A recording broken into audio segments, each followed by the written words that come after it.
नमस्कार. 8:30च्या बातमीपत्रात मी आशुतोष सावे आपलं स्वागत करतो. सुरुवातीला एक नजर ठळक बातम्यांवर. उडान प्रकल्पाअंतर्गत नांदेड हैदराबाद विमान सेवेचा आज पंतप्रधान व्हिडिओ कॉन्फरन्सिंगद्वारा करणार प्रारंभ. तत्पर प्रशासन आणि वेळेत अंमलबजावणीसाठीच्या बहुआयामी प्रगती या मंचाद्वारे पंतप्रधानांनी साधला संवाद. वेगवेगळ्या विषयांची घेतली माहिती. उच्च शिक्षण पुरवणाऱ्या संस्थांमध्ये होणाऱ्या मूलभूत संशोधनाला उद्योग जगतानं निधी पुरवावा, राष्ट्रपतींचं आवाहन. आधारभूत भाव मिळत नसल्यामुळे उद्ध्वस्त झालेला शेतकरी यापुढे अन्याय सहन करणार नाही, पृथ्वीराज चव्हाण यांचा इशारा. देशातल्या क्रीडा संस्थांनी उत्तेजक द्रव्य सेवनाची प्रकरणं खपवून घेऊ नयेत, केंद्रीय क्रीडा मंत्री विजय गोयल यांचे निर्देश. आणि आयसीसीच्या नव्या धोरणाबाबत झालेल्या मतदानात बीसीसीआयची पिछेहाट, बीसीसीआयच्या महसुली उत्पन्नात घट होण्याची शक्यता. आणि आता पाहूया सविस्तर वृत्त. प्रादेशिक दळणवळण सेवेअंतर्गत नांदेड हैदराबाद, सिमला दिल्ली आणि कडपा हैदराबाद क्षेत्रात पहिल्या उडान विमान उड्डाणाला पंतप्रधान नरेंद्र मोदी आज हिरवा झेंडा दाखवणार आहेत. सिमला इथं व्हिडिओ कॉन्फरन्सिंगद्वारे पंतप्रधान या सेवेचं उद्घाटन करतील. नांदेड इथला गुरु गोविंद सिंग विमानतळ पुन्हा गजबजणार असल्यानं नागरिकांमध्ये आनंदाचं वातावरण आहे. लवकरच नांदेड मुंबई विमानसेवा सुरू होईल अशी अपेक्षाही व्यक्त केली जात आहे.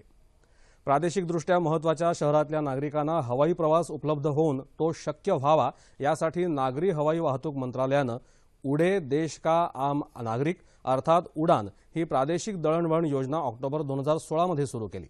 संबंधितांशी चर्चा करून आणि व्यापक प्रमाणात विविध मुद्दे लक्षात घेऊन उडान योजना विकसित करण्यात आली आहे. या योजनेअंतर्गत सध्या कार्यरत असलेली 27 विमानतळं, अर्ध कार्यरत 12 आणि कार्यरत नसलेली 31 अशी एकूण 70 विमानतळं एकमेकांशी जोडण्याचे 27 प्रस्ताव आहेत. यातले 16 प्रस्ताव 2 शहरं एकमेकांना जोडण्याचे असून 11 प्रस्ताव 3 शहरं एकमेकांना जोडण्याचे आहेत.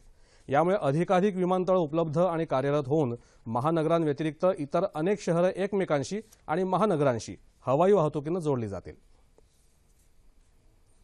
आत्ताच हाती आलेल्या वृत्तानुसार काश्मीरमध्ये कुपवाडा इथल्या चोकीबल लष्करी छावणीवर आज सकाळी दहशतवाद्यांनी हल्ला केला. आत्मघातकी हल्ला करणाऱ्या 2 दहशतवाद्यांकडे मोठ्या प्रमाणावर स्फोटकं आढळून आली.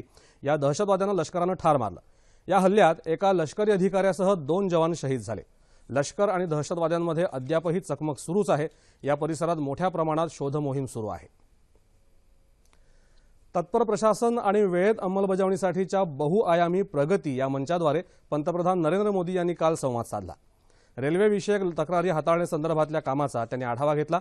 अधिकाऱ्यांसंदर्भात भ्रष्टाचाराच्या तक्रारी मोठ्या प्रमाणात आल्याची दखल घेऊन भ्रष्टाचाराबाबत दोषी आढळणाऱ्या रेल्वे अधिकाऱ्यांविरुद्ध कडक कारवाई करण्याचे निर्देश पंतप्रधानांनी दिले.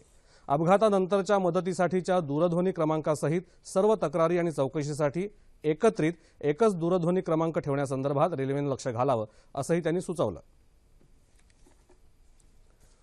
मुंबई मेट्रो, तिरुपती चेन्नई महामार्ग, उत्तर प्रदेश, उत्तराखंड आणि मणिपूरमधले प्रलंबित रेल्वे प्रकल्प, जम्मू काश्मीर आणि ईशान्येकडच्या महत्त्वाच्या विद्युत पारेषण वाहिन्या याबाबतही पंतप्रधानांनी माहिती घेतली.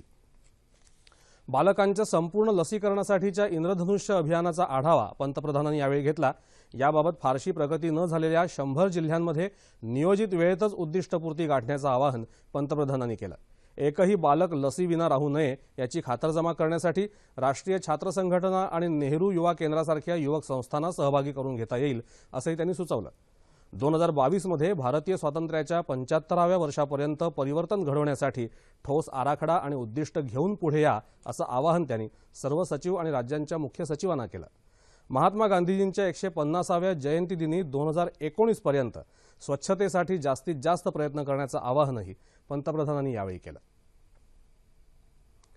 उच्च शिक्षण पुरवणाऱ्या संस्थांमध्ये होणाऱ्या मूलभूत आणि शैक्षणिक संशोधनासाठी उद्योग जगतानं सढळ हातानं निधी पुरवावा असं आवाहन राष्ट्रपती प्रणव मुखर्जी यांनी केलं आहे.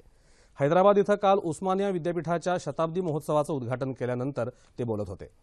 मूलभूत संशोधनाच्या क्षेत्रात भारत खूप मागे असून हे क्षेत्र आणि सतत नाविन्याचा ध्यास याबाबत मोठी मजल मारली तरच आपण आंतरराष्ट्रीय स्तरावर आर्थिक प्रगती आणि महत्त्वाचं स्थान मिळवू शकू असं ते म्हणाले. त्यासाठीच उच्च शिक्षण देणाऱ्या संस्थांनी संशोधन, नाविन्याचा ध्यास आणि समाजाशी सुसंवाद यावर लक्ष केंद्रित करायला हवं असंही त्यांनी सांगितलं. विद्यापीठांनी उच्च शिक्षणाचं मंदिर बनावं असंही ते म्हणाले. जागतिक दर्जाचे 800 तज्ञ देशात येणार आहेत. विविध संस्थांच्या माध्यमातून ते अध्यापन करतील अशी माहितीही राष्ट्रपतींनी यावेळी दिली।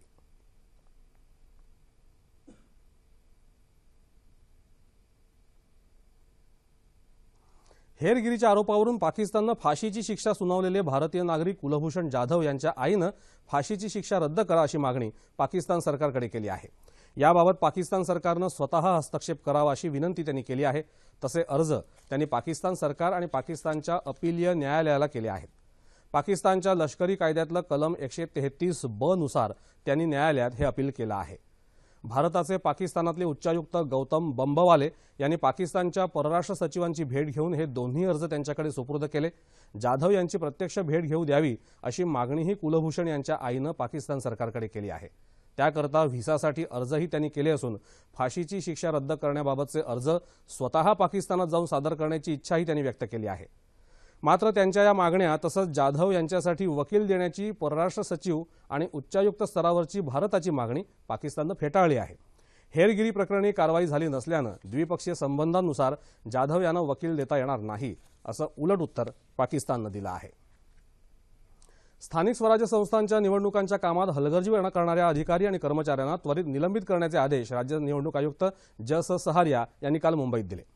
अधिकारी आणि कर्मचाऱ्यांच्या कार्यतत्परतेमुळेच निवडणुका पार पाडणं शक्य होतं, पण काही अपवादात्मक कर्मचारी आणि अधिकारी आपल्या कर्तव्यात कसूर करतात, अशा कर्मचाऱ्यांची गय केली जाणार नाही।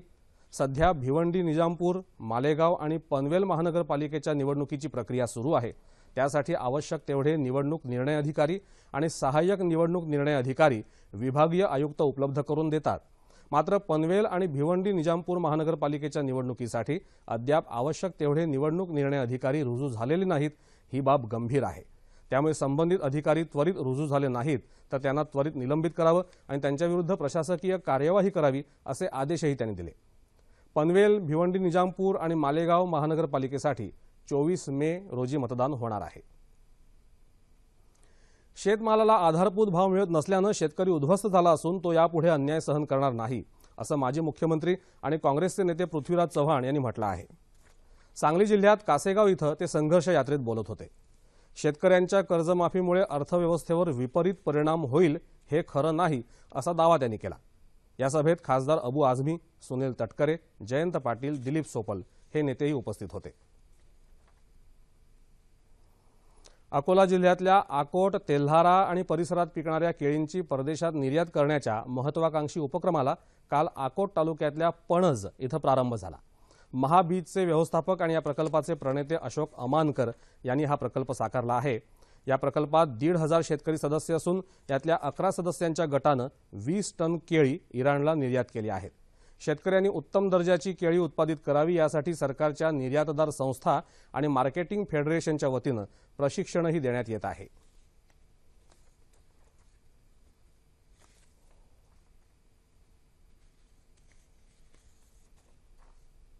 अपेडा, जिल्हा प्रशासन अकोला आणि महाराष्ट्र राज्य मार्केटिंग बोर्ड या तिघांच्या एकत्रीकरण करून आपण एक एक्सपोर्टर व्यापारी जे आहे ते कृषी माल एक्सपोर्ट करतात त्यांना निवडलं आणि एक चांगला संयोग आणला।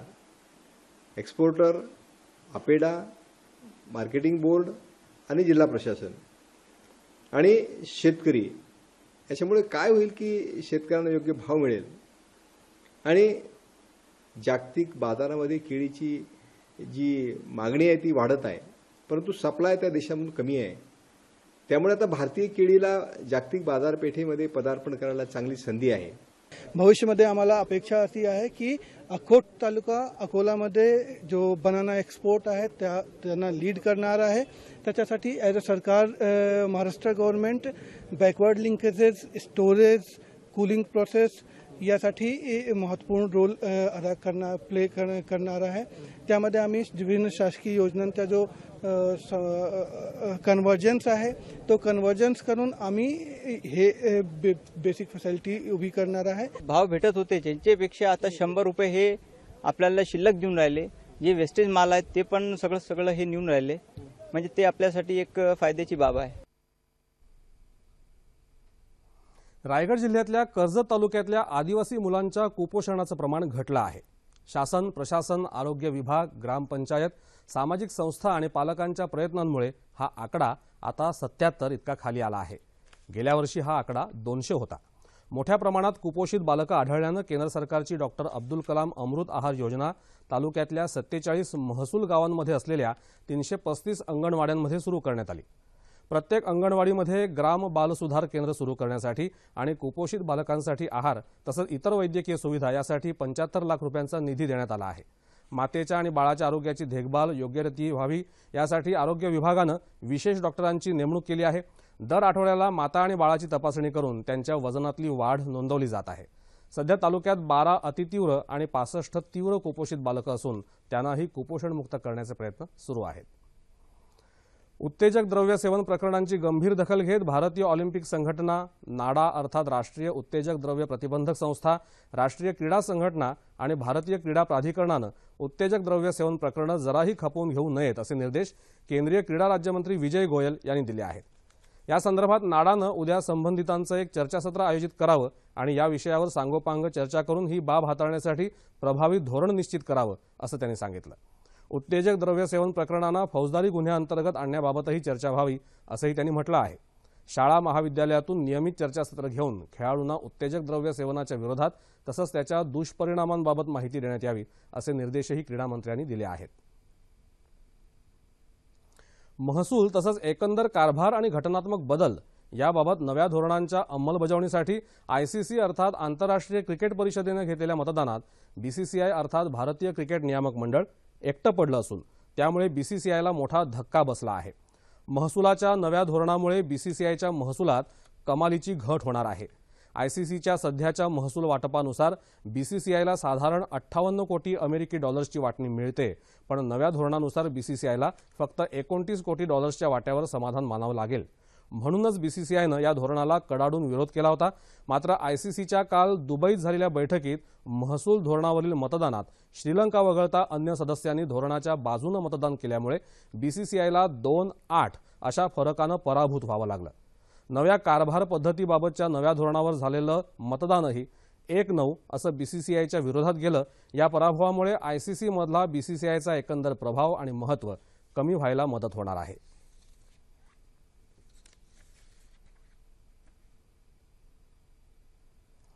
माजी अव्वल मानांकित टेनिसपटू मारिया शारापोव्हा हिनं काल जर्मनीत सुरू असलेल्या स्टुटगार्ट खुल्या टेनिस स्पर्धेत विजयी पुनरागमन केलं. पहिल्या फेरीत तिने इटलीच्या रॉबर्टा विन्सीला 7-5, 6-3 असं सरळ सेटमध्ये हरवलं. शारापोव्हानं 3 वेळा या स्पर्धेचं अजिंक्यपद पटकावलं आहे. उत्तेजक द्रव्य चाचणीत दोषी आढळल्यानंतर शारापोव्हावर 15 महिने बंदी घालण्यात आली होती. जागतिक क्रमवारीत अव्वल मानांकित राहिलेल्या शारापोव्हाला सध्या मानांकन नाही. हवामान वृत्त. राज्यात गेल्या 24 तासात कोकणच्या काही भागात कमाल तापमानात सरासरीच्या तुलनेत किंचित वाढ झाली, तर मध्य महाराष्ट्र आणि विदर्भाच्या काही भागात कमाल तापमानात किंचित घट झाली. बुलडाणा जिल्ह्यात उष्माघाताचे 3 बळी गेले आहेत. खामगाव इथं तापमान 46 अंशाच्या वर गेलं. तिथे उष्माघातामुळे 2 जण मरण पावले, तर जळगाव जामोद इथं उष्माघातानं एकाचा मृत्यू झाला. शेवटी ठळक बातम्या पुन्हा एकदा. उडान प्रकल्पांतर्गत नांदेड हैदराबाद विमान सेवेचा आज पंतप्रधान व्हिडिओ कॉन्फरन्सिंगद्वारा करणार प्रारंभ. तत्पर प्रशासन आणि वेळेत अंमलबजावणीसाठीच्या बहुआयामी प्रगती या मंचाद्वारे पंतप्रधानांनी साधला संवाद. वेगवेगळ्या विषयांची घेतली माहिती. उच्च शिक्षण पुरवणाऱ्या संस्थांमध्ये होणाऱ्या मूलभूत संशोधनाला उद्योग जगतानं निधी पुरवावा, राष्ट्रपतींचं आवाहन. आधारभूत भाव मिळत नसल्यामुळे उद्ध्वस्त झालेला शेतकरी यापुढे अन्याय सहन करणार नाही, पृथ्वीराज चव्हाण यांचा इशारा. देशातल्या क्रीडा संस्थांनी उत्तेजक द्रव्य सेवनाची प्रकरणं खपवून घेऊ नयेत, केंद्रीय क्रीडा मंत्री विजय गोयल यांचे निर्देश. आणि आयसीसीच्या नव्या धोरणाबाबत झालेल्या मतदानात बीसीसीआयची पिछेहाट, बीसीसीआयच्या महसुली उत्पन्नात घट होण्याची शक्यता. याबरोबरच हे बातमीपत्र संपलं. पुन्हा भेटूया 11:30 वाजता आपल्या सह्याद्री वाहिनीवर. नमस्कार.